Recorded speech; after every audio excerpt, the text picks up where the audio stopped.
আমার ভাইরা, কোন রাষ্ট্রের ভিতরে যদি আল্লাহর কোরআন বাস্তবায়িত হয়, ওই রাষ্ট্রটা সারা দুনিয়ার মধ্যে সবচেয়ে সোনার সোনার রাষ্ট্র হয়ে যাবে, সবচেয়ে দামি রাষ্ট্র হয়ে যাবে। এজন্য কিতাবে লেখে, ইতিহাসের মধ্যে আছে, একটা যুগ ছিল, সেই যুগকে স্বর্ণযুগ বলা হতো। স্বর্ণযুগ। আল্লাহর দ্বীন পরিপূর্ণভাবে মেনে চললেই তার অন্তর সমূহ প্রশান্তি লাভ করে। শুধু সকাল সন্ধ্যা আমি শুধু আল্লাহ আল্লাহ করলাম, তাতেই আমি শান্তি পাবো, এই আয়াতের অর্থ তা না। আমার ভাইয়েরা, আমি বলছি দ্বীন মানে হলো জিকির, মানে দ্বীন অনেক জায়গায়। এজন্য হিলাকুল যিকির মানে দ্বীনি আলোচনার মজলিস, কোরআনী আলোচনার মজলিস। এটাকে আল্লাহর নবী জান্নাতের বাগান বলেছেন। আমার প্রশ্ন হলো, কেন এটা জান্নাতের বাগান? আর একটু যদি ভিতরে গিয়ে আলোচনা করি, দেখুন,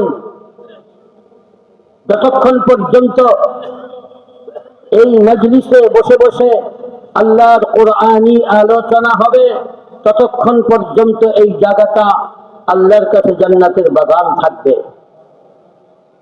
এর কারণ হলো, আল্লাহর কোরআনের সংস্পর্শ যেখানে লাগে সেটা দামি হয়ে যায়।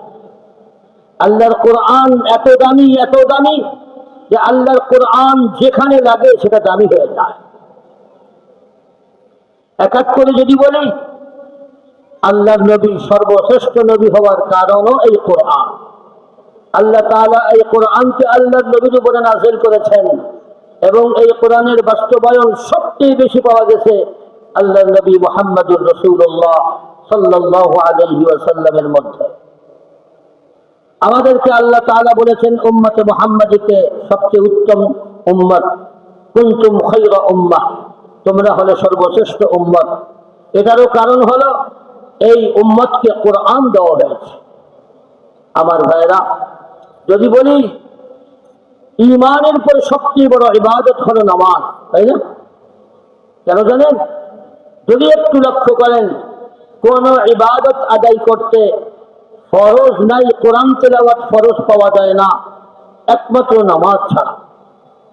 নামাজের মধ্যে কোরআন তেলাওয়াত ফরজ। রোজা রাখতে কোরআন তেলাওয়াত লাগে? যাকাত দিতে লাগে? হজ করতে লাগে? না, কোথাও কোরআন তেলাওয়াত ফরজ নাই। একমাত্র কোরআন তেলাওয়াত ফরজ নামাজের মধ্যে।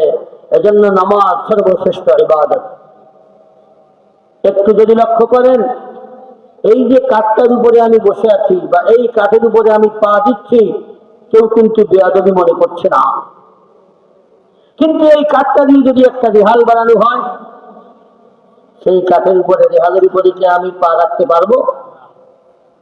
এমনকি অনিচ্ছাকৃত পা লেগে গেলেও মানুষ বেয়াদবি মনে করে, তাকে ধরে চুমু খায়। এই যে কাগজ, এই কাগজটা যদি এখানে পড়ে যায়, কেউ কিন্তু বেয়াদবি মনে করবে না, কারণ এরপরে বাংলা কিছু লেখা আছে বা কিছু লেখা নাই থাকে।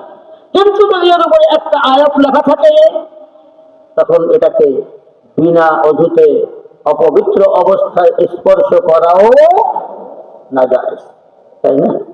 কারণ কোরআনের সংস্পর্শে যখন কাগজটা এসে গেছে, কাগজটা দামি হয়ে গেছে। আমার ভাইরা, ঠিক তেমনি ভাবে আল্লাহ নবী সাল্লাল্লাহু আলাইহি ওয়াসাল্লাম বলেন, খায়রুকুম মান তাআল্লামাল কুরআনা ওয়া আল্লামা। বাচ্চারাও মুখস্থ করে, তাই না?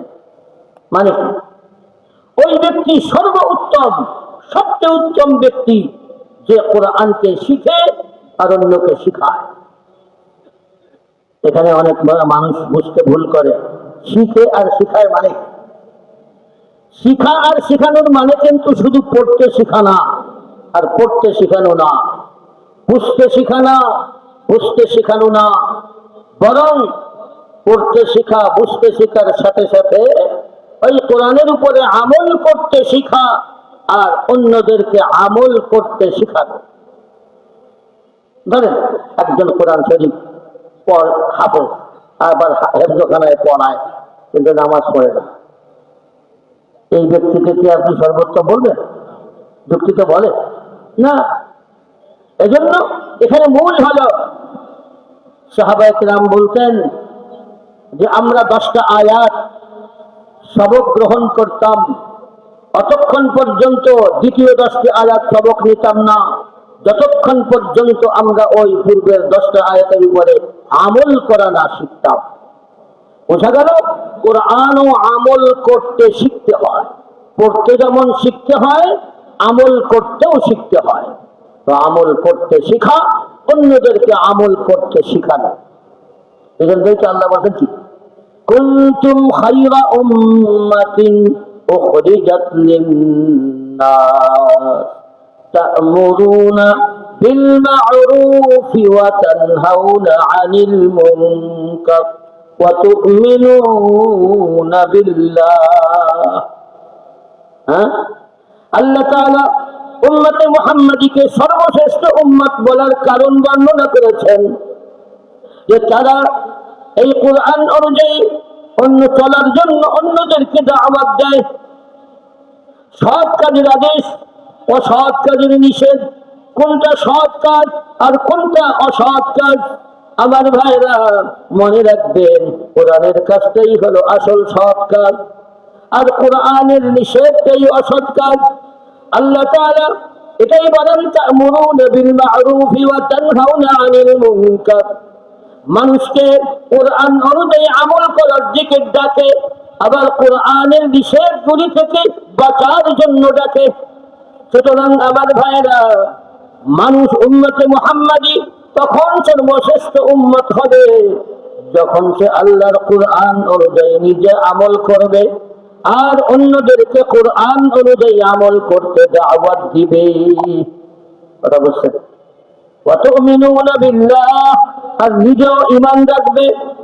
মনে রাখবেন, মানুষ আগে নিজে আমল করে, আগে মানুষ ঈমান আনে, এরপরে অন্যদেরকে দাওয়াত দেয়, তাই না?